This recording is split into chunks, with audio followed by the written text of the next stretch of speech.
Muy buenos días, amada iglesia.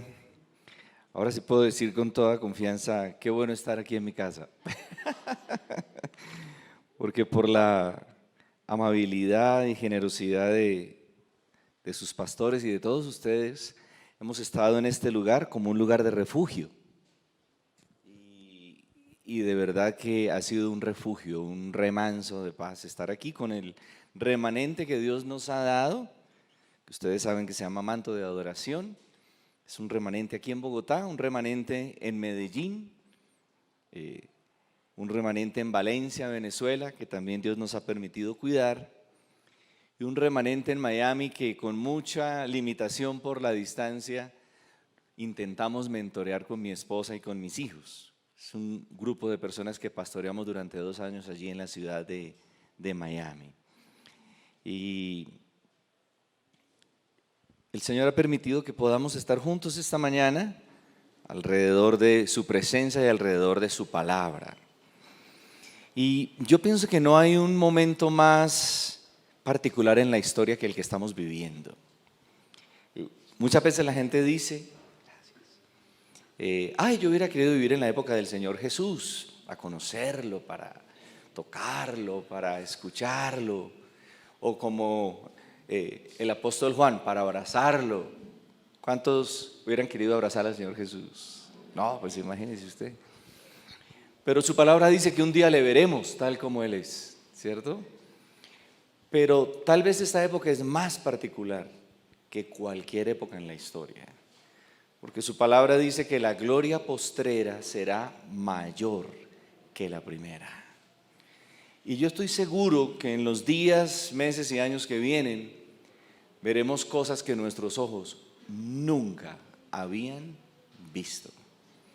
Y oiremos cosas que nuestros oídos nunca habían oído. Y me refiero tanto a lo bueno como a lo malo. Y también dice la palabra que nosotros podremos entender cosas que no habían pasado por nuestra mente. Y dice, porque esto está en 2 textos en la Escritura, está en el libro del profeta Isaías y está en la primera carta de Corintios, cosas que ojo no vio, ni oído oyó, ni han pasado por nuestra mente, son las que Dios tiene preparadas, pero no dice para los cristianos. ¿Para quién dice? Para los que le aman y para los que le temen. Y temor a Dios, usted sabe que no es tenerle miedo a Dios, sino respeto a Dios, honra a Dios, adoración a Dios.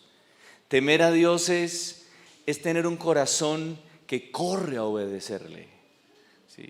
Porque cuántos saben, y ustedes que son padres, la mayoría, que obediencia que se demora es desobediencia. Entonces temer a Dios es correr a obedecerle, es gozarse con lo que Dios se goza y es dolernos con lo que Dios se duele. Entonces no importa qué esté viviendo el mundo sin Dios, su palabra dice que donde abunda el pecado, sobreabundará la gracia. Y ustedes y yo, y por eso les digo que es la época más particular que podremos haber vivido, y los discípulos dirían, me hubiera gustado vivir la época de ellos, porque es donde veremos la mayor gloria que jamás ninguna generación ha visto en siglos y en años desde que el Señor vino como hombre aquí a la tierra. Entonces siéntase un privilegiado, dígale al que está a su lado, eres un privilegiado vivir en esta época. ¿Sí? Dile, vas a ver la gloria que nadie vio, la gloria que nadie vio, ¿no? Pero precisamente, y lo decía el pastor Carlitos ahorita, es una época donde Dios está limpiando su casa. ¿Cuántos lo han notado? ¿Cuántos se han dado cuenta? Porque la Biblia dice que el juicio, ¿por dónde empieza? Por la casa. Pero a veces tememos esa palabra. No me diga esa palabra juicio, que a mí me da susto esa palabra. Pero juicio en las Escrituras no es que Dios va a venir y lo va a matar o la va a matar. porque usted no está haciendo las cosas bien, no. Juicio significa que Dios me va a alinear con Él, o sea, me va a ayudar para que yo, si estoy andando en un camino de muerte, pueda volver al camino de Dios, porque su palabra dice que muchos piensan que van por un buen camino, pero su fin es un camino de muerte. Entonces el juicio de Dios comienza por sus hijos y sus hijas, alineándonos y volviéndonos al camino. Entonces yo sentí en mi corazón compartir esto, que no lo he compartido muchas veces, pero que yo sé que va a traer un desafío a nuestra vida. No quiero que ninguno de ustedes se vaya de aquí sintiéndose acusado o condenado, sino desafiado, inspirado. Y lo que yo quiero compartirles se llama discípulos reales o no reales. ¿Soy un discípulo real y verdadero o no lo soy? No hay punto intermedio.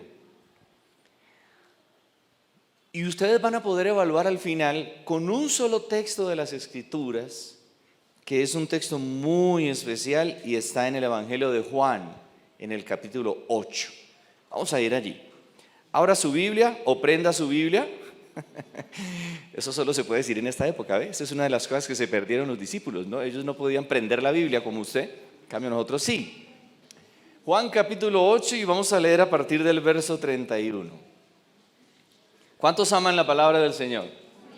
Hoy se va a dar cuenta si realmente usted la ama o si solamente hemos rascado la superficie de la palabra. ¿Sí? Porque esa es una de las particularidades de un verdadero discípulo, que ama la palabra del Señor. Entonces, vaya leyendo conmigo Juan capítulo 8, verso 31. Dijo entonces Jesús a los judíos que habían creído en Él: si vosotros permaneciereis en mi palabra, seréis verdaderamente mis discípulos. Ese es el único verso que vamos a mirar. Pero le voy a decir un par de cositas de algunos versos que siguen, que es el contexto de donde el Señor viene hablando. Pero vamos a volver a leer el 31. Léalo conmigo, levante su voz sin ningún temor. Dijo entonces Jesús a los judíos que habían creído en Él: si vosotros permaneciereis en mi palabra, seréis verdaderamente mis discípulos. Siga.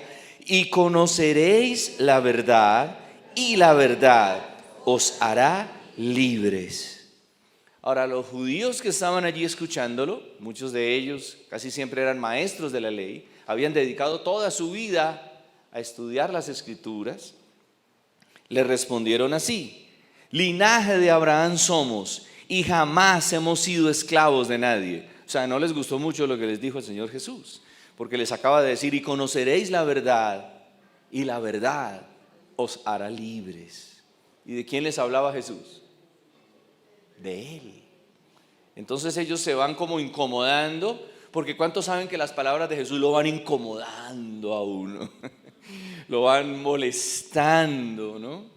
Hay una historia muy particular de un hombre que tuvimos el privilegio de conocer durante sus últimos 37 años. Lo conocimos a los 85 años. ¿Sí? Lo conocimos, tal vez fueron 27 años lo que lo conocimos. Él se llamaba Arthur Berg, un inglés. Fue testigo del avivamiento de Gales, imagínense ustedes. Ese es uno de los más grandes avivamientos de la historia. Y comenzó, y no sé si le conté eso alguna vez a Carlitos, comenzó con un movimiento de oración de niños. Niños que oraban por Inglaterra, por Gales, que es una isla, produjeron ese avivamiento. Nosotros conocimos a este hombre. Yo tuve el privilegio de pasar en el año 2012 y 2013 mi cumpleaños con él, ¿sí? De tenerlo a mi lado, porque este es un hombre, un pionero de los avivamientos. Y él tenía algunos dichos muy particulares, ¿no? Él murió de 102 años, después de 80 años de ministerio.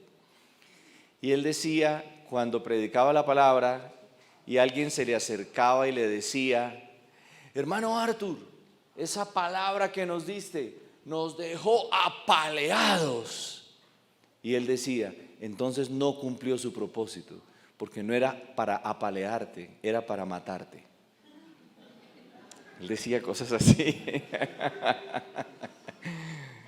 Y yo recuerdo la primera vez que lo conocimos, que tenía más o menos unos 85 años, él rompía todos los esquemas. Él pedía un banquito y ponía el pie así en su banquín, el banquito, y se quedaba allí. Y no se vestía como predicador, se vestía de una manera muy sencilla. Y todos estábamos a la expectativa porque nos habían dicho: no, viene un hombre que es como Pablo. Yo, uy, como Pablo, tremendo. Entonces, todos ahí con la libreta de notas listos. Y todos esperando lo primero que iba a decir, que es lo que nos va a pasar en el cielo, que es lo primero que va a decir el Señor Jesús, ¿no? Y todos quisiéramos escuchar: buen siervo y fiel, en lo poco fuiste fiel, ahora te pondré en lo mucho. Y lo primero que ese hombre dijo fue esto, miren, dijo, nos miró así a todos y dijo: Dios tiene un reloj y tú, ¿estás atrasado o adelantado? Era difícil tomarle notas, ¿no? Y por allá cuando llevaba como 30 minutos nos mira y nos dice, que nos había dado ya una muenda con la palabra, dijo: ya no me quieren tanto, ¿no? Ya no me quieren tanto, ya no me quieren escuchar. Porque la palabra del Señor, como les dijo Jesús a estos hombres, viene para hacernos libres de toda esclavitud en nuestra vida, para traernos de muerte a vida. Entonces los judíos se incomodan aquí y le dicen: nosotros somos linaje de Abraham y jamás hemos sido esclavos. ¿Cómo dices tú, seréis libres? Jesús les respondió. Aquí viene el Señor Jesús con la segunda parte. Aquí los va a matar. Ya los apaleó, ahora los va a matar. De cierto os digo, que todo aquel que hace pecado, esclavo es del pecado. Y el esclavo no queda en la casa para siempre, el Hijo sí queda para siempre. Así que si el Hijo os libertare, seréis verdaderamente libres. Y aquí les va a decir algo que no tiene que ver con esos judíos que estaban oyendo a Jesús solamente, sino con ustedes y conmigo. Esta es la clave. Verso 37. Sé que sois descendientes de Abraham, pero procuráis matarme. Aquí les destapó realmente el plan que ellos tenían. ¿Y por qué quieren matarme? ¿Y por qué están siendo esclavos? ¿Y por qué para mí ustedes, tratando de parafrasear un poco lo que les está diciendo el Señor Jesús, por qué son esclavos? ¿Por qué me quieren matar? ¿Y por qué para mí ustedes no son verdaderamente discípulos? Y les responde: porque mi palabra no haya cabida en vosotros. Por eso somos esclavos. Por eso a veces nos sentimos más esclavos que hijos. Por eso nos sentimos a veces más enemigos de Dios que amigos. Por eso sentimos, bueno, ¿yo qué soy? ¿Yo qué soy realmente? Soy simpatizante del Señor. O sea, me parecen lindas las cosas de Dios. ¿Usted no ha escuchado que cuando le preguntan por su familia, ¿y todos en tu familia son cristianos? Y entonces usted comienza como a dudar, ¿no? Cuando usted duda, no son cristianos, ¿sí? Porque cuando usted se demora es porque usted de pronto quiere explicarle al que le está preguntando, bueno, ellos no rechazan a Dios. ¿Sí ha escuchado esa respuesta? Sí. ¿Y qué otra cosa decimos? Ay, bueno, ellos no son cristianos, pero son simpatizantes. Y no nos alcanza ser simpatizantes del Señor. Y muchas de las personas que llenan las sillas de las congregaciones no llegan ni a simpatizantes. Pero por una tradición religiosa ellos sienten que acallan su conciencia al venir a un lugar, cualquiera, llámese parroquia, llámese templo, llámese sinagoga, como se llame, ¿sí?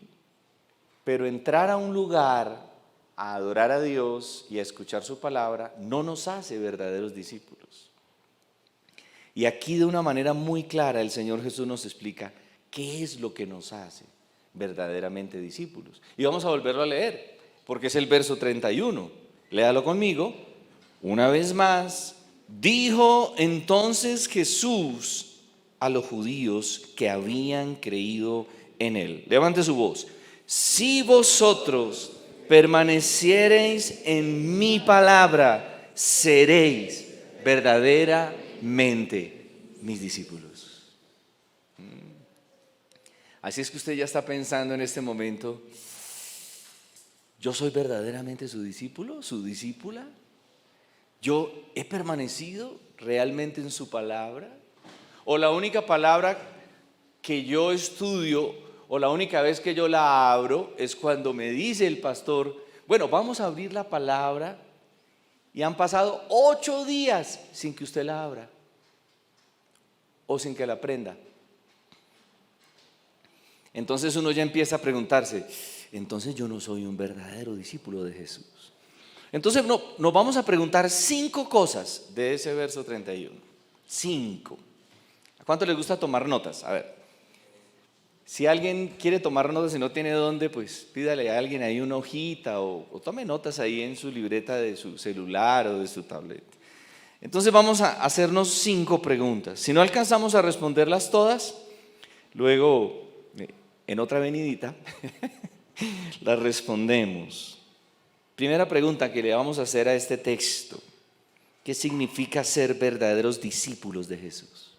¿Qué quiso decir Jesús con verdaderamente sois mis discípulos? Esa es la primera pregunta. ¿Qué significa ser un verdadero discípulo de Jesús? Segunda pregunta: ¿qué significa eso que dice allí? Estar en mi palabra. ¿Qué significa la palabra en ahí, en ese texto? ¿Qué significa estar en esa palabra? ¿Sí? Y otra pregunta que nos vamos a hacer y que vamos a responder: ¿qué significa ahí mi palabra? ¿A qué palabra se está refiriendo? ¿Sí? ¿Qué significa mi palabra en ese texto? Otra pregunta que nos vamos a hacer: ¿qué significa permanecer allí? Permanecer allí. Y por último, vamos a responder cuál es la relación entre permanecer en su palabra y ser verdaderamente sus discípulos. Entonces, ¿cuántos pueden decir hoy, mis amados hermanos, yo soy verdaderamente un discípulo de Jesús? Así me gusta que primero piensen y mediten antes de levantar la mano, o antes de decir amén, que es muy fácil decir amén. Primera pregunta: ¿qué significa ser verdaderamente discípulos de Jesús? Bueno, lo primero que usted nota es que hay personas que no son verdaderamente discípulos, porque él tiene que agregar ese adjetivo, ¿no? Entonces, al decir verdaderos discípulos, significa que hay gente que no es realmente un verdadero discípulo, una verdadera discípula, y la palabra significa realmente, que yo soy un discípulo real, no aparente. ¿Por qué peleaba tanto Jesús con los fariseos? ¿No? Porque ellos tenían apariencia de piedad, apariencia de discípulos, pero con sus hechos negaban la eficacia de la apariencia que mostraban. Por eso Jesús a los que más duro les da no es a los pecadores, sino ¿a quién? A los fariseos, a los que más estudiaban la palabra, pero sin embargo esa palabra no hallaba cabida en ellos, aunque la estudiaban y se la sabían. Y mire cómo les dice: por mostrar una apariencia de piedad o de discípulos, pero negar la eficacia de esa piedad, ¿sí? Les dice: ustedes son como sepulcros blanqueados, por fuera son muy lindos en apariencia, pero por dentro están podridos. Tremendo, el Señor Jesús era muy claro. Entonces, verdadero significa real, ¿sí? Significa auténtico. Ese es el otro significado, ¿sí? Significa algo que no solamente es externo, sino que también está afectando todo mi interior. Entonces usted vaya haciendo esa evaluación. Realmente yo soy un discípulo que he sido impactado en mi interior y se refleja en mi exterior, o uno que simplemente aparenta algo en su exterior, pero por dentro está muriendo. Por dentro está sintiéndose esclavo. Entonces, el mundo solo está dividido en 3 grupos de personas: los que no son creyentes, los discípulos irreales y los discípulos reales.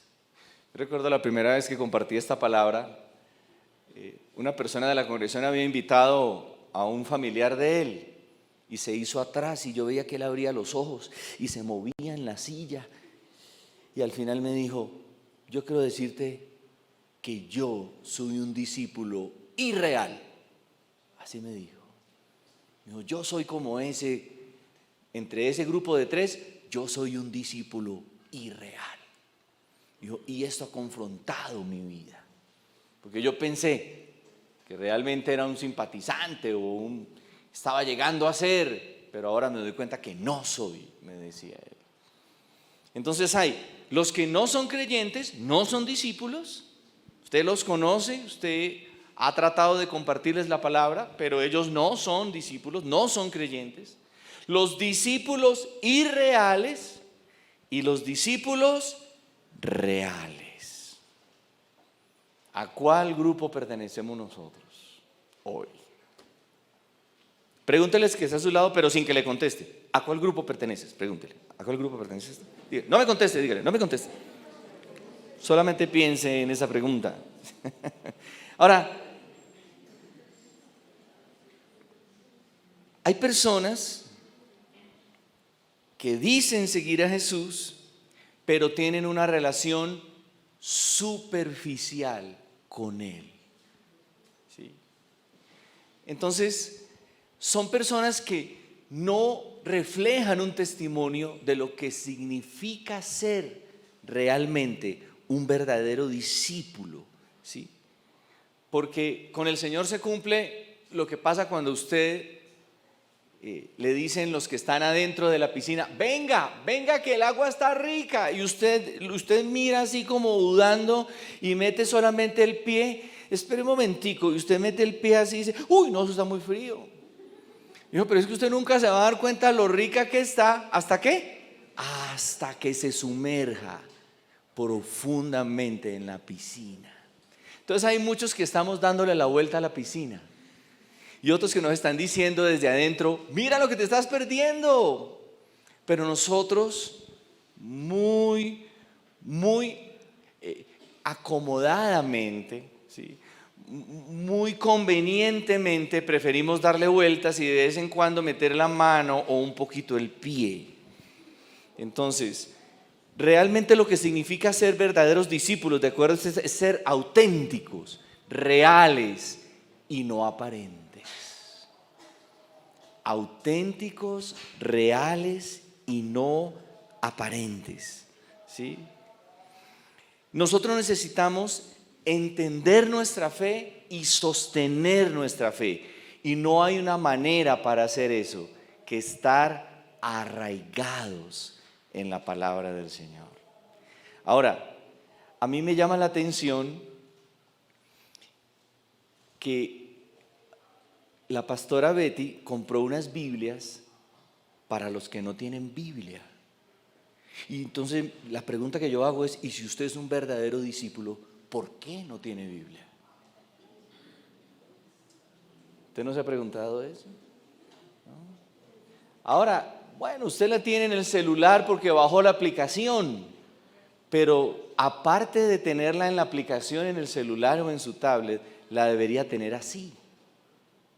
Porque si esto para usted solamente es una parte de su vida, y esa es la diferencia entre por qué prospera un judío y por qué muchos cristianos no prosperamos. Y es que para los cristianos su palabra es una pequeña parte de su vida. Para los judíos es su vida. Para que usted y yo nos convirtamos en verdaderos discípulos, esta palabra no puede ser una parte de su vida. Esta palabra tiene que ser su vida. Su vida. Y le voy a abrir un paréntesis aquí porque esto es lo que determina si soy verdadero discípulo o no. Un niño judío empezaba su preparación en un proceso que se llamaba el Beit Sefer. El Beit Sefer era una primera escuela de educación porque los judíos tienen el privilegio de que la educación nacional de un judío está basada en los primeros 5 libros de nuestra Biblia. ¿Cuál es lo que se llama en nuestras escuelas el proyecto educativo institucional de un judío? Génesis, Éxodo, Levítico, Números y Deuteronomio. Entonces, desde los primeros años hasta los 10 años era el Beit Sefer, y un niño judío se aprendía los primeros 5 libros de la Biblia de memoria. ¿De memoria? Muestre. A ver, vamos a ver. Los que tienen la Biblia así física, vayan hasta Deuteronomio. Hasta Deuteronomio, el último capítulo. Mire acá. Mire todas estas hojas. De memoria. De memoria. O sea que la palabra no era para ellos una parte de su vida, sino que, mis amados, su vida. Su vida. Era todo. Su fe se sostenía en la palabra, no en ninguna otra palabra. Así que para yo decir que soy un verdadero discípulo es porque soy auténtico, soy real, y mi fe es real porque está enraizada y arraigada y fundamentada ¿en qué? En su palabra. Su palabra. Entonces, esa es la respuesta a la primera pregunta. Ser un verdadero discípulo es ser real en mi fe, es ser auténtico en mi fe. ¿Sí? Es no mostrar una apariencia, pero luego salir de aquí y negar la eficacia de esa apariencia. ¿Sí? Así es que yo le doy un primer consejo a los que le han estado prestando la Biblia el domingo. Cómprela. Ráyela, tenga una para mostrar, así bien linda, de piel de cuero, pero tenga otra para rayar, con colores, con resaltadores, con una libretica al lado, para que usted pueda decir: Señor, ahora sí me estoy convirtiendo en un verdadero discípulo, una verdadera discípula de Jesús. Y quiero ir rápido a la segunda pregunta porque es la que más me interesa. ¿A qué se refiere Jesús con la frase mi palabra? Esta es la más fácil de responder. Se refiere a que cuando dice mi palabra es todo lo que abarca desde Génesis hasta mapas. Porque lo último que sigue después de Apocalipsis, ¿qué es? Los mapas. Y usted tiene que entender un poquitico, ¿no? Mire, desde Génesis hasta mapas, mírelo ahí. Esa es la suma de su palabra, ¿sí? Cuando dice mis palabras, significa que Jesús está pensando en todo el conjunto de todo lo que Él ha enseñado. Y quiero compartirle un secreto que tal vez algunos de ustedes saben y algunos de pronto no lo saben, ¿sí? Y es, ¿de qué trata la Biblia? ¿Nunca se lo había preguntado? ¿De qué trata la Biblia? De muchos personajes, de la historia de Dios. O sea, ¿De qué habla la Biblia básicamente? ¿Habla acerca de mí y de lo que yo debo hacer? ¿O básicamente acerca de Jesús y de lo que Él ha hecho? ¿Qué piensan ustedes? De Jesús y de lo que Él ha hecho. Pero una muy buena parte de la iglesia piensa que la Biblia habla acerca de mí y lo que debo hacer. Pero no es el tema de la Biblia. Habla de Jesús y de lo que Jesús ha hecho. ¿Sí? Por eso el mismo Señor les dijo 40 días antes de ascender al cielo que todo lo que se escribió en el Antiguo Testamento es acerca de Él. Oiga, en el Antiguo, porque muchas veces pensamos que la historia de Jesús comienza en Mateo, cuando Él nace allí en un pesebre del vientre de María, pero no. Porque el Señor Jesús le dijo al Padre en Juan capítulo 17, le dijo así, léalo en su casa: Padre, glorifícame al lado tuyo con esa gloria que tuve contigo antes que el mundo fuese. O sea que Jesús es el centro de la nuevo. ¿Sí? Ahora, les voy a mostrar un solo ejemplo de que la Biblia habla acerca de Jesús y de lo que Él es y de lo que Él hizo y de lo que Él hará, y no de nosotros. Ni que los personajes que usted se encuentra en el Antiguo Testamento hablan acerca de cómo ser como ellos y verlos como un lindo modelo. No, todos los personajes de las Escrituras nos están mostrando quién es realmente, de acuerdo a ese personaje, el personaje principal, o sea, Jesús. ¿Sí? Por ejemplo, ¿cómo habla David y Goliat de Jesús? Porque usted ha escuchado esa historia de los que están desde niños en la iglesia. La profesora de la iglesia infantil les contó la historia de David y Goliat, ¿cierto? Y David era un niño de 14 años, era pequeñito, monito, y Goliat grandote, y todos felices, ¿no? Porque nos gusta la historia de los superhéroes. Y entonces David mató al gigante, y mire lo que nos han dicho, escuche esto: y así son nuestros problemas como gigantes que tenemos que matar. ¿Sí han escuchado eso o no han escuchado? Así no lo dice. Entonces nos muestran a David como un vencedor de gigantes. Pero quiero mostrarle por qué David habla de Jesús. ¿Sí? ¿De quién en realidad está hablando la historia de David y de Goliat? ¿Sí? ¿De quién está hablando? Está hablando de que Jesús es el verdadero David y el más grande David. ¿Por qué?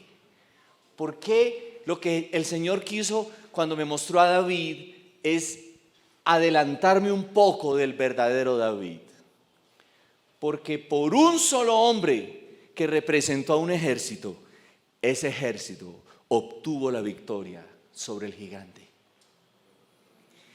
Pero Jesús es nuestro mejor y mayor David, porque un solo hombre decidió pelear la batalla más grande, y era la batalla contra nuestra muerte eterna o vida eterna. Y sin que usted fuera llamado a pelear, Él peleó por usted y por mí contra el mayor gigante, contra el diablo y sus huestes, y venció.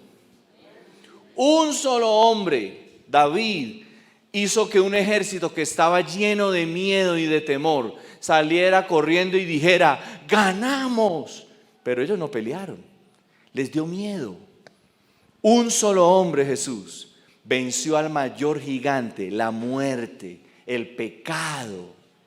Y hoy podemos decir todos: gracias a lo que Él peleó y ganó, soy más que vencedor en Cristo. ¿Cuántos aplaudan a nuestro mejor David? Él es nuestro mejor David. Él es. Y así la historia de cada personaje de la Escritura. Por eso Jesús es llamado el segundo Adán, porque Él es nuestro mejor y mayor Adán, porque sí obedeció, a diferencia del primero. Obedeció la palabra de su Padre. Entonces, cuando la Escritura dice, si permanecéis en mi palabra, que es el conjunto de todo lo que la palabra dice para mostrarnos la grandeza y la hermosura de Jesús, solo si permanecéis en eso, seréis verdaderamente mis discípulos. Pero nosotros decimos así: ay, a mí no me gustan sino los salmos. Ay, son hermosos, los salmos son hermosos. Sí, yo lo creo, mis hermanos, son hermosos. Otros dicen, ay, no, yo me cojo con proverbios. Ay, no, son proverbios, qué belleza, esa cantidad de refranes tan lindos. Y todo el tiempo leen proverbios o los salmos. Pero Jesús dijo, si ustedes quieren ser verdaderamente mis discípulos, les tiene que gustar todo el conjunto de mis palabras. A eso se refiere cuando dice mi palabra. Eso es esa palabra, ¿no? Entonces ya sabemos que un verdadero discípulo es real, es auténtico, no muestra una apariencia pero luego la niega. Y ya sabemos que su palabra se refiere literalmente a todo el conjunto de lo que Jesús dijo. Ahora, ¿qué significa estar en esa palabra? Aquí viene la carne de la hamburguesa. Alístese, porque algunas señoras que les gusta cuidarse mucho dicen, ay, no quiero nada de pan, pero la carne sí, esa sí la quiero toda. Y si es al carbón, imagínese usted, ya les hice dar hambre. Si permanecéis en mi palabra, eso significa, eso se puede explicar muy fácilmente de una manera que yo le aprendí a un hombre de Dios. Este es usted. Este cartoncito es usted. Y en nuestro hermoso idioma español, ¿sí?, significa incluido. En significa incluido. Por eso cuando usted lo llama le dicen, ¿dónde estás? Estoy en mi casa. ¿Qué significa? ¿Que está en la puerta? No, que está ¿dónde? Adentro de su casa. Entonces, si permanecéis en, significa que este es usted, que esta es su palabra y usted está sumergido. No está por encima, no está al lado ni alrededor como los que están en la piscina dando vueltas pero no se sumergen, sino que usted está en su palabra. Y yo pienso que para este momento ya muchos tienen clarito, yo no soy un verdadero discípulo. Porque estar en su palabra no es oír y oír predicaciones en YouTube, no. No es estar muy juiciosos cuando predica la palabra el pastor o un invitado en este lugar. Es que yo mismo esté sumergido en ella. Por eso la palabra hay que leerla y leerla y leerla y leerla y releerla y leerla sobre las rodillas y dejar que el Señor destape su hermosura y su grandeza al yo estar sumergido en ella. Entonces, ¿qué significa en este texto? En el verso 31, si vosotros permaneciereis en, usted ya sabe qué es la palabra, es el conjunto de todo lo que el Señor dijo, pero ¿qué significa en? Bueno, la palabra es como un campo magnético, es como un campo de fuerza. Aquí está la palabra del Señor, ustedes están allá. Digamos que ustedes todos fueran de metal y la palabra es como un gran imán. Hay un campo magnético alrededor de ella. Aunque usted no quiera, usted es atraído hacia ella para ser luego pegado y arraigado en ella. ¿ok? En literalmente es que la palabra es como un centro, un eje, un campo de fuerza, un campo magnético.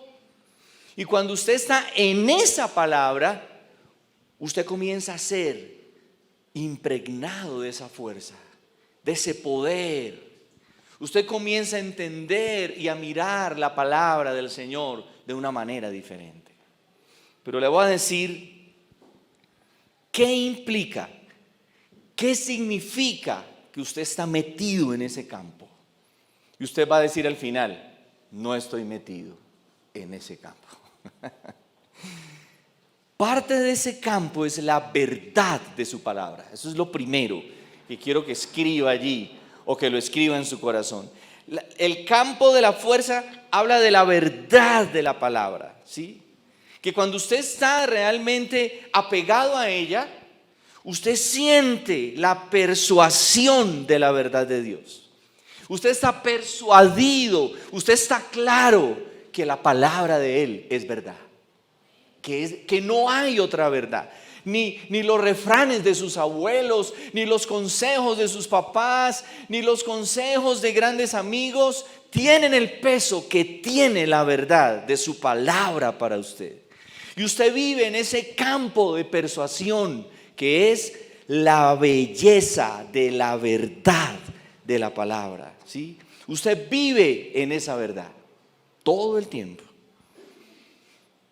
Quiero decirle algo que hemos estado investigando con Juli, que es el otro pastor de la congregación que estuvo anoche aquí con algunos que seguramente estuvieron anoche. Hemos estado investigando la raíz de la depresión.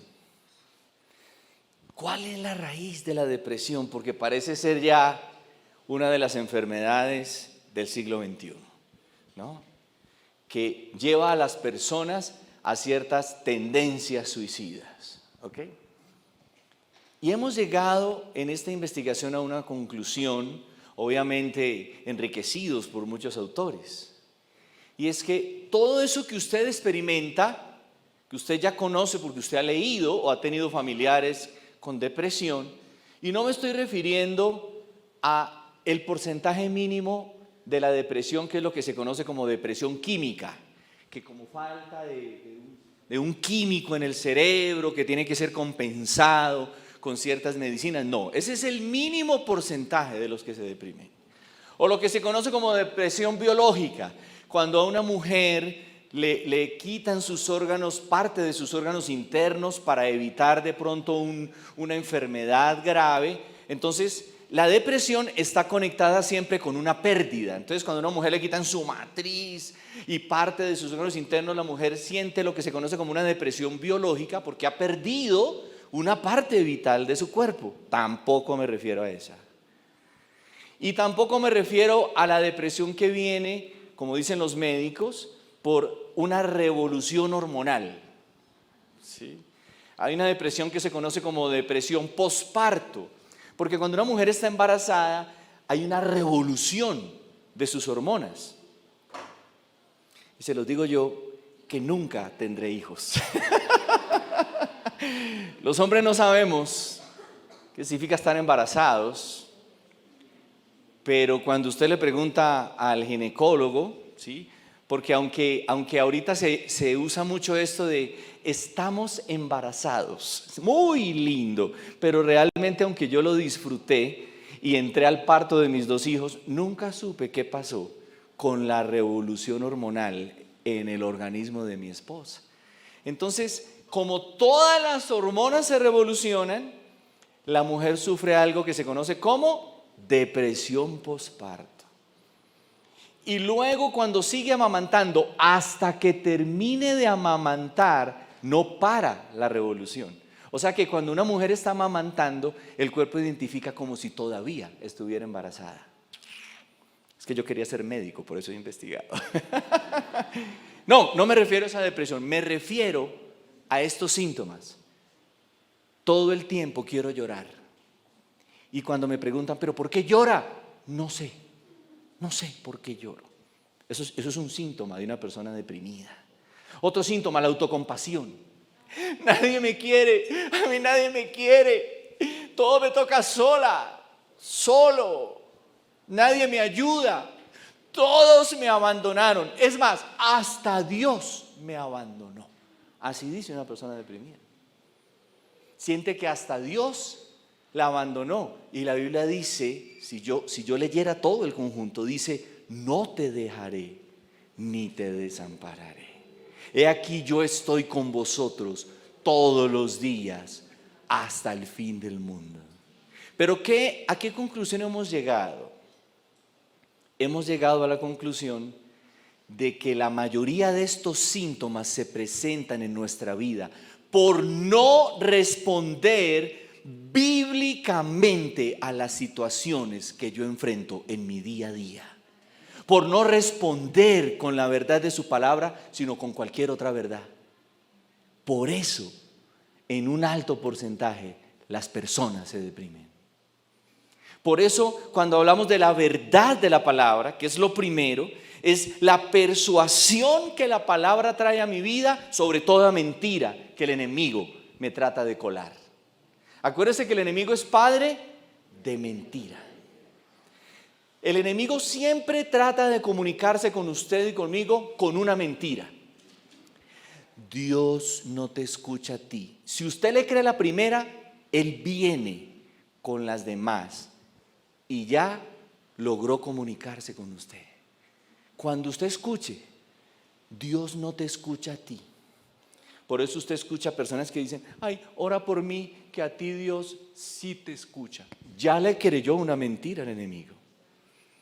Porque la Biblia dice que Él escucha mi oración todo el tiempo. O como me dijo alguien en estos días, un pastor muy querido, me dijo, yo he aprendido esto, Walter. Dios no paga cada 15 días, pero paga. Él sí paga. Y cuando paga, paga mejor a veces que el salario de toda mi vida. Amén. Entonces, ¿por qué es tan importante entender la persuasión de la verdad de la palabra? Porque, ¿usted ha escuchado esta frase? ¿La verdad duele? ¿Ha escuchado? Sí. Bueno, yo le escuché esta otra a un no creyente. Escúcheme esto, a un no creyente. La verdad duele porque mata las mentiras que hay en mí. Por eso es que duele. Cuando alguien le dice, te veo muy inestable. Sí, es verdad, soy muy inestable. Porque mató una mentira. Yo una vez tuve 1 hora, 2 horas con un hombre. Me contó toda su historia. Y al final me dijo, ¿qué piensas? ¿Qué crees? ¿Qué concluyes de todo lo que te he dicho? Y yo sentí una dulce palabra del Espíritu Santo para él. Le dije, ¿estás listo para escuchar la verdad de Dios? Sí, estoy listo. Tú eres un hombre de doble ánimo. Y la Biblia dice que el hombre de doble ánimo es inconstante en todos sus caminos. ¿Sabe qué significa doble ánimo? Significa lealtad fragmentada. Yo soy fiel a raticos. Yo soy leal a Dios a raticos. Y él me miró y me dijo, sí, ese soy yo. Menos mal que no me dijo, no Señor, yo no soy ese. Pero nosotros peleamos. Y la mejor manera de vencer es decir, Señor, mata mis mentiras. Mátalas con la verdad de tu palabra. Pero no las puede matar el Señor porque Él no dijo, nunca se apartará de tu brazo este libro de la ley. Él no dijo así. ¿Cómo fue que dijo? Nunca se apartará de tu boca. Hay que abrirla para que ella, la persuasión de su verdad, mate mis mentiras y yo pueda convertirme en un verdadero discípulo. Mire si el que está a su lado tiene Biblia y si no, diga, cómprese una Biblia.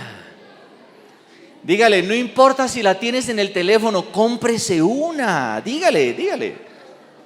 Pégale un codacito con amor. y diga, cómprese la Biblia. Sí.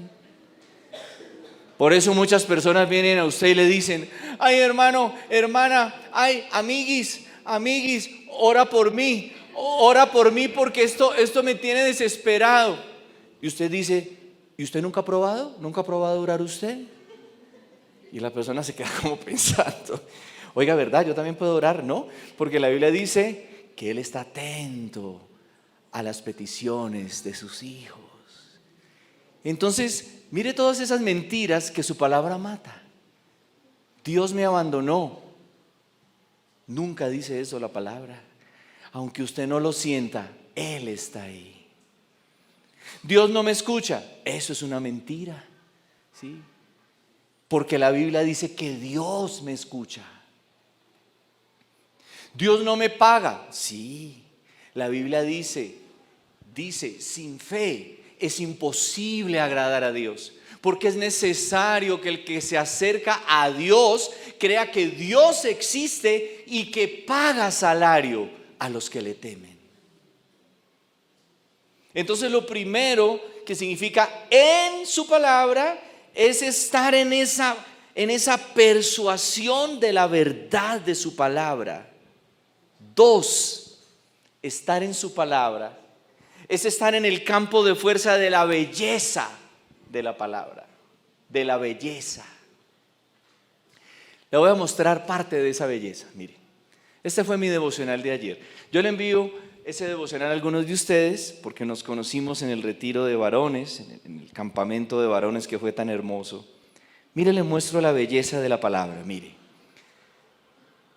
yo he leído los salmos muchas veces. Pero ayer, particularmente ayer, me encontré de vuelta con el Salmo 148. Mire la belleza de su palabra, mire. ¡Aleluya! Alabado sea el Señor.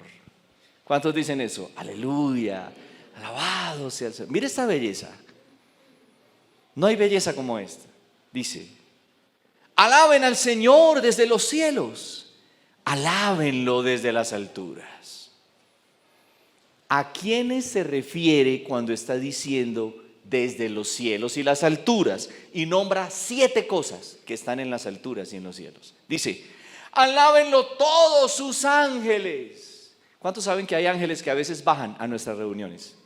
¿Sí lo sabe o no lo sabe? Sí, ellos bajan. Ahora la pregunta es, ¿cuándo bajan?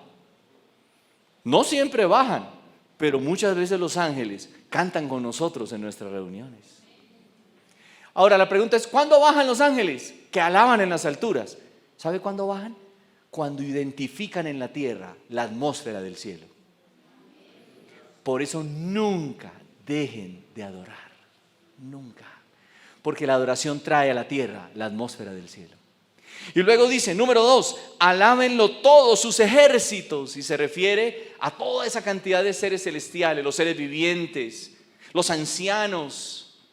3, alábenlo el sol que está en las alturas. Miren cuántos alaban.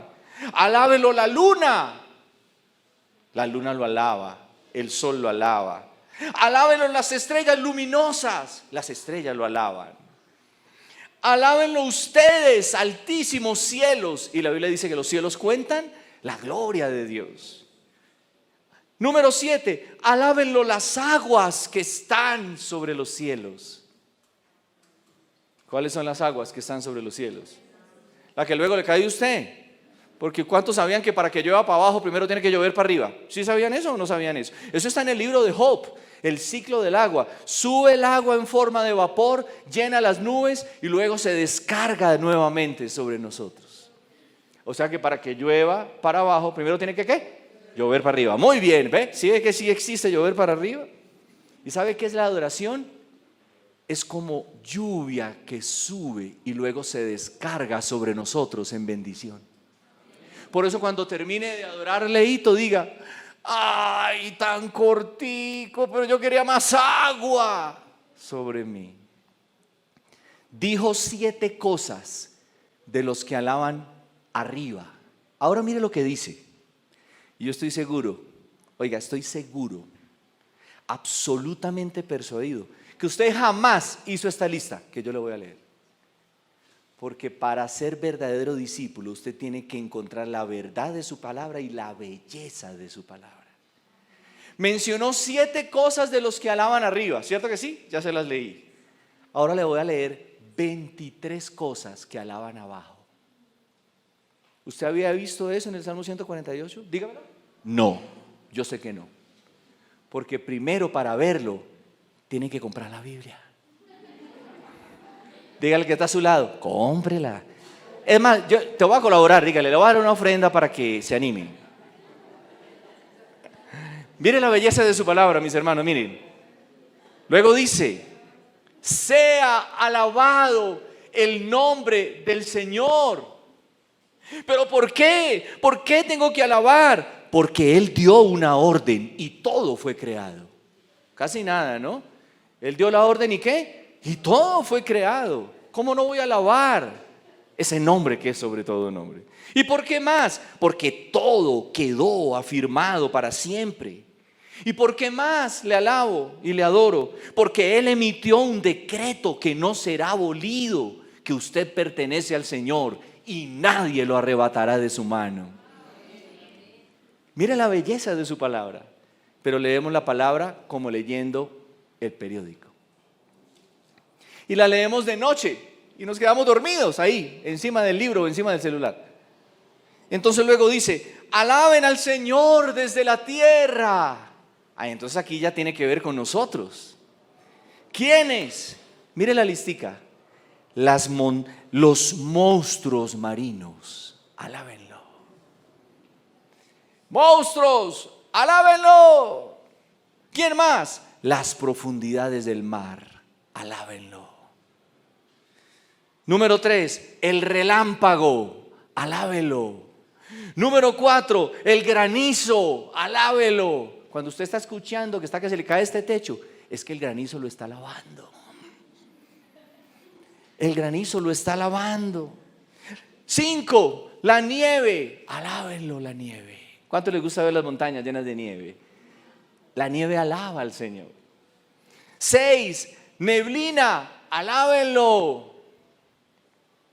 7, viento tempestuoso que cumple su mandato, alábenlo. Todo eso es aquí en la tierra. Ya le leí los que alaban en el cielo. 8, los montes, alábenlo. 9, las colinas, alábenlo. 10, esta me impactó, mis hermanos, los árboles frutales, alábenlo.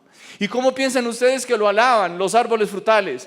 Pues dándole a usted todas las naranjas que usted se come y las mandarinas que a usted le gustan. Los árboles frutales lo alaban dando su fruto porque Él los creó. ¿Cuántos saben que Dios creó todo lo que vemos? Número 11, todos los cedros, los árboles, alábenlo.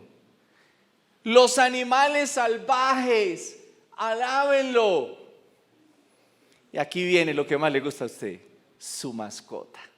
Los animales domésticos, alábenlo.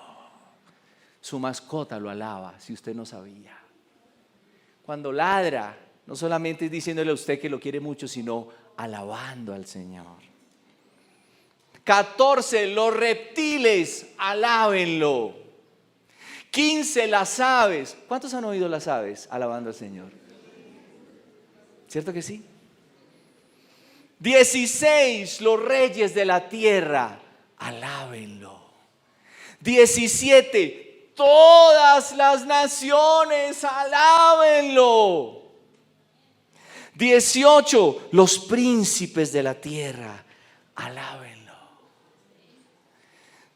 19, los gobernantes de la tierra. Por eso tenemos tan pésimos gobernantes, porque hay algunos que no han tomado la iniciativa de alabar al que gobierna desde los cielos. Y aquí ya se mete con nosotros. Los jóvenes, ¿dónde están los jóvenes?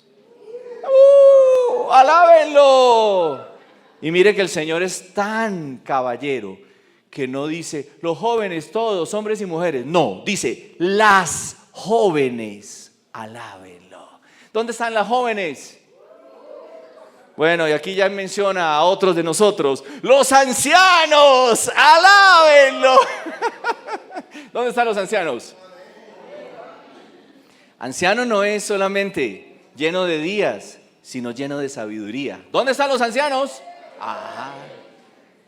23, no se le escapó ninguno. Los niños, alábenlo. Alabe al Señor con un aplauso.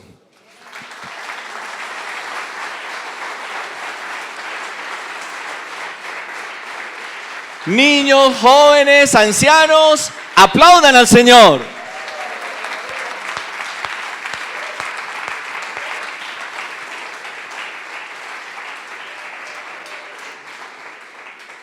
Pero para encontrar esa belleza así, usted tiene que leer, releer, orar lo que está leyendo, cantar lo que está leyendo, memorizar lo que está leyendo, meditar y darle vueltas a lo que está leyendo, estudiar lo que está leyendo, declarar lo que está leyendo para encontrar esa belleza. Entonces se da cuenta que ese campo magnético de la palabra que me hace un verdadero discípulo abarca su verdad, abarca su belleza y se refiere a belleza moral, espiritual, no solamente al estilo con que fue escrita la palabra. Y sin embargo, el estilo también es hermoso. ¿Cuántos sabían que el libro de Isaías está escrito en prosa y verso? No lo sabían. Lo que pasa es que cuando pasa al español se pierde lo que nosotros vemos en los hermosos poemas de los grandes escritores, se pierde la prosa y el verso, pero Isaías está escrito en prosa y verso en el original. Y tenemos tanta verdad y tanta belleza que perdemos, pero eso sí, le dedicamos horas a otro tipo de lecturas que no son verdad.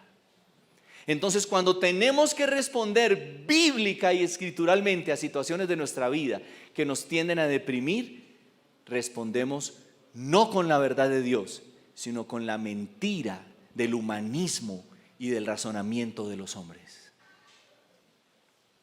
La verdad de su palabra, la belleza de su palabra, ¿sí? Sentirme atraído, sentirme retenido por esa belleza, ¿sí?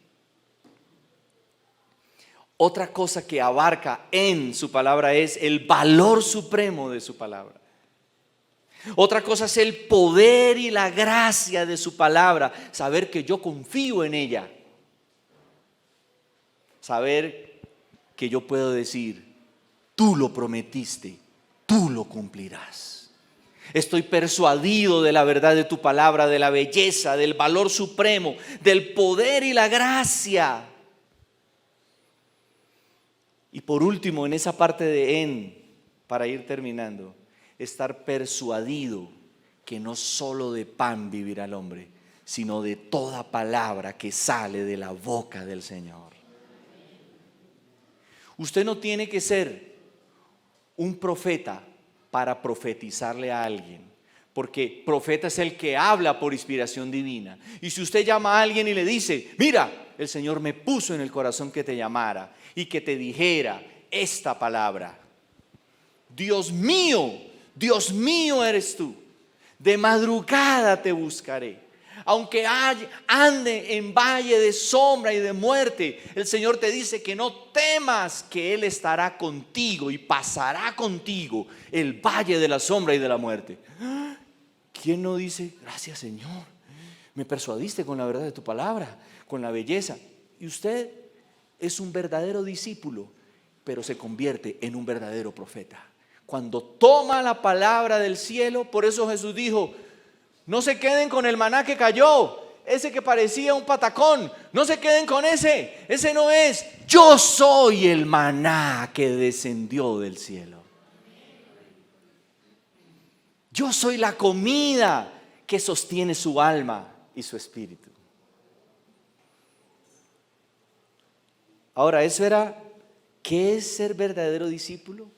¿A qué se refiere cuando dice su palabra, que es todo el conjunto? ¿A qué se refiere cuando dice en su palabra? Me quedan 5 minuticos para decirle ¿qué significa permanecer en ella? ¿Y qué significa que ella habite en mí? Que es la última pregunta. ¿Qué conexión tiene permanecer en su palabra con ser verdadero discípulo? ¿Sí? La palabra permanecer, que es la misma que usted ve en Juan capítulo 15, que dice lo mismo que el Señor le dijo a Salomón. ¿Qué fue lo que el Señor le dijo a Salomón en sueños? Que a usted le encantaría que el Señor le dijera: pídeme lo que quieras. Señor, lo que quiera. Uy, y yo viviendo en arriendo. Uy, Señor, lo que quiera. Pues Dios vuelve a hacer la misma propuesta en el Nuevo Testamento. ¿Sí? Si permanecéis en mí y mis palabras permanecen en vosotros, pedid todo lo que queráis y os será hecho. ¿Se da cuenta de la belleza de su palabra? Del valor supremo de su palabra, de la verdad de su palabra, del pan del cielo que me sostiene desde su palabra. ¿Sabe qué significa permanecer? Significa enbisagrado, como la bisagra a la puerta. Esa es literalmente la definición de permanecer. Estoy como bisagra en puerta con la palabra. No me puedo soltar, estoy conectado con ella. Ella es mi pan de día y de noche. Permanecer significa que yo no dejo de ser persuadido por su verdad. Y escriba esto con mayúscula, mi hermano. Significa nunca elevar alguna otra verdad por encima de su palabra. Nunca. Nunca la verdad del psicólogo está por encima de la verdad de su palabra. Y no tengo nada contra los psicólogos. Nunca la verdad del psiquiatra está por encima de la verdad de su palabra. Nunca la verdad de un consejero está por encima. Eso significa permanecer, estar persuadido por su verdad permanentemente y nunca elevar otra verdad por encima de ella. Significa que yo no dejo de ser atraído por su belleza y su valor. Yo digo: Señor, no hay mejor noticia que esta. Apague el noticiero.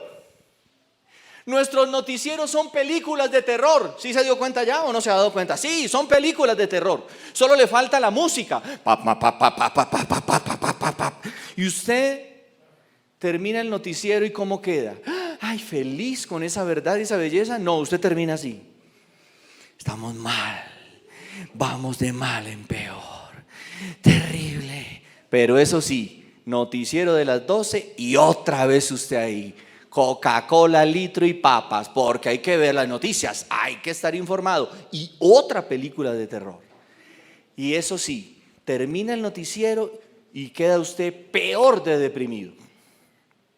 Yo no sé si usted sabía que los cristianos también tenemos tendencias suicidas, porque el final de una depresión profunda es ¿cuál?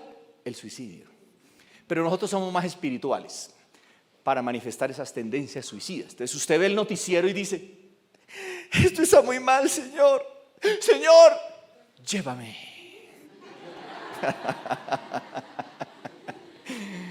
¿Se acuerda cómo le dijo Elías?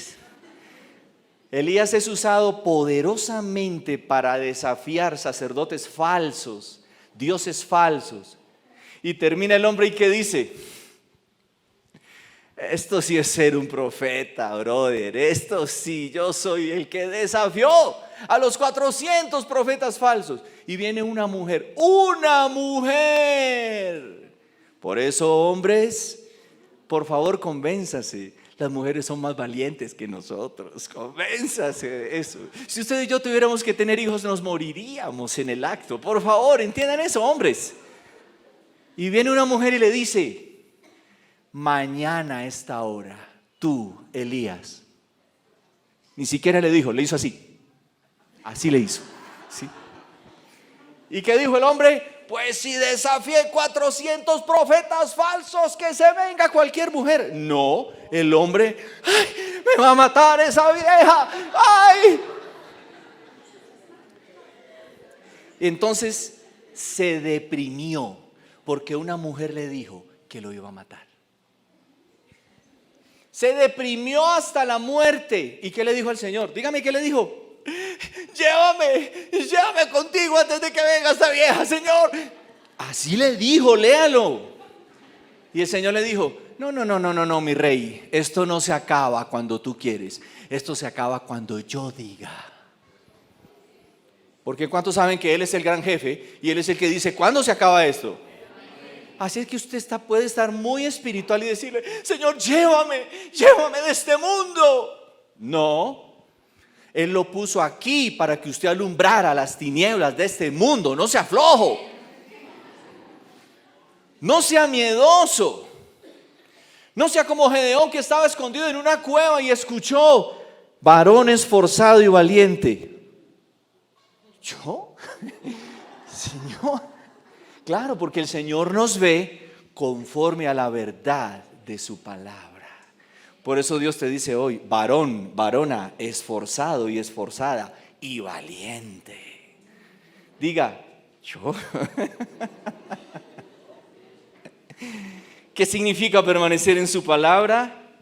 Que yo no me deje de sentir atraído por su belleza y su valor y nunca mirar a algo como más hermoso o más valioso o más atractivo que la palabra y el Señor que se revela en ella. Ahora ustedes pueden responder, Señor, yo soy un verdadero discípulo. Yo me siento atraído así por su verdad, por su belleza, soy persuadido por su valor supremo. Para mí la palabra es el pan del cielo. No, entonces usted es un discípulo irreal que viene y se sienta aquí, pero que cualquier otra cosa cuando sale de aquí tiene mayor valor que la verdad de su palabra. Puede decir ayayay en esta parte, si no quiere decir amén, porque amén es que usted está en la palabra. Ayayay es, Señor, voy perdiendo la materia, pero la gran noticia es que el Señor nos deja habilitar una y otra vez. Entonces, primer paso, dígale que está a su lado, compre la Biblia.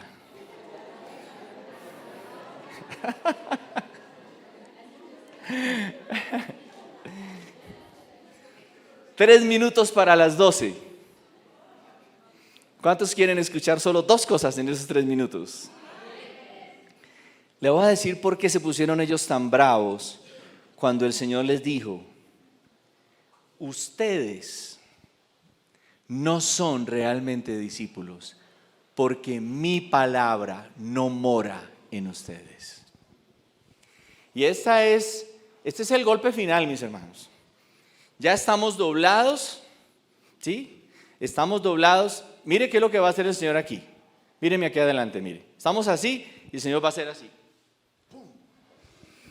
Para decirme por qué estos hombres eran esclavos y estaban muertos de la ira cuando el Señor le dijo esclavos. Él dijo, yo no soy ningún esclavo, yo soy libre. Dijo, no, solamente seréis verdaderamente libres cuando mi palabra haya morada en ustedes. ¿Qué significa? ¿Qué significa? Significa que esta palabra, escucha esto, haya hogar en usted, hogar. Que usted diga, vente palabra, pan de vida, vive en mí. Yo quiero abrirte lo más profundo de mi ser para que mores y habites allí. Mora en mí. Ahora, cuando la palabra encuentra un hogar en nosotros, significa que la palabra ya no es extranjera. ¿Sí? Ya no es extranjera. Por ejemplo, ¿dónde dice esto en la palabra? Si la palabra mora en ustedes, si encontró un hogar en ustedes, si la palabra ya no es extranjera, porque el extranjero es el que vive de hotel en hotel. Pero para ustedes y para mí, si somos verdaderamente discípulos y discípulas, la palabra ya encontró un hogar en mí. ¿Dónde dice esto en la palabra? Si te remontares como el águila y entre las estrellas hicieres tu nido, de allí te derribaré, dice el Señor. ¿Dónde dice eso? Abdías. Un aplauso para ella, por favor. Abdías. Y hay unos que están diciendo, ¿Abdías? Eso es un libro de la Biblia. ¿Cuántos capítulos tiene? 1. Otro aplauso para ella, bravo. La palabra mora en ella, no es extranjera para ella. La palabra no funciona en mí como un hotel. Esta partecita me gusta, esa promesa no. Esta sí me gusta, esta es hermosa. Ay, esta es divina. Ay, esta no me gusta. No. Eso no es que more. Mucha de esta palabra es extranjera para nosotros. Hace rato está tocando la puerta para que yo la abrace y yo no le abro. Entonces, mis hermanos, la palabra, cuando mora en nosotros, desplaza otras cosas, deshace todo lo que no agrada a Dios y entra a morar y a establecer un nuevo fundamento. Y termino con este verso. Este es el verso más impresionante de la palabra que yo he leído en toda mi vida. El que me diga dónde estoy leyendo, le regalo un pasaje de la Biblia. No, le regalo un libro. Un libro. Yo no leo cualquier libro. Yo tengo un promedio de 10 libros mensuales que leo. Porque si yo soy una persona llamada a enseñar su palabra, ustedes se toman la molestia de venir a escuchar 1 hora y yo no les digo nada, eso se llama falta de respeto. Entonces yo estudio meses lo que yo voy a enseñar. Yo no preparo el sábado por la noche, nunca. Porque cuando yo le dije al Señor que yo quería ser un ministro de la palabra, el Señor me dijo, siempre tienes que tener un pan de bono fresco en el horno. No puedes preparar el sábado por la noche. ¿Dónde está esta palabra? Le voy a regalar un libro. No cualquier libro. Yo no leo por título, yo leo por autor. Está en la parte B del verso que voy a leer. Pista. Porque has engrandecido tu nombre y tu palabra sobre todas las cosas. ¿Cuál salmo? ¿Cuál? No, pero vas bien, es un salmo. Has engrandecido tu nombre, escuche, y tu palabra por encima de todas las cosas. ¿Y sabe qué dice otra versión? Has puesto tu palabra al mismo nivel de tu nombre. ¿Usted sabe qué significa eso? La Biblia dice que no hay nombre por encima del nombre del Señor. Y el Señor puso su nombre al mismo nivel de su palabra. O sea, su nombre es santo, su palabra es santa. Su nombre es digno, su palabra es digna. Su nombre es poderoso, su palabra es poderosa. Lo único que Dios puso al mismo nivel de su nombre fue su palabra. Ahora usted puede deducir, Señor, ¿realmente tu palabra es algo que encontró hogar en mí o es extranjera para mí? Eso es el Salmo 138, verso 2, parte B. Ahora pregúntese, mi hermano, con sus ojos cerrados, cierre sus ojitos. Señor, ¿yo soy verdaderamente tu discípulo? ¿O sigo siendo un discípulo irreal? Una discípula irreal. ¿Tus palabras han encontrado realmente morada en mí? ¿O son extranjeras la mayoría de ellas para mí? Pero nuestra oración, Señor, esta tarde ya es: déjame volver al campo de fuerza de la verdad de tu palabra, de la belleza de tu palabra. de la hermosura de tu palabra, del valor supremo de tu palabra. Déjame volver a tu palabra como el agua de vida que moja mis sequedales del corazón y como la luz que alumbra mi camino para que yo pueda ser verdaderamente su discípulo y su discípula. Te lo pedimos de todo corazón, con acción de gracias, en el nombre de Jesús. Amén y amén. Gracias, mis amados, los amamos. Nuestra congregación y yo los amamos.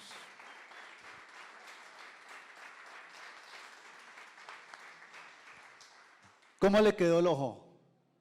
¿Como a mí? De aguado. Pastor, muchas gracias. ¿Recuerdan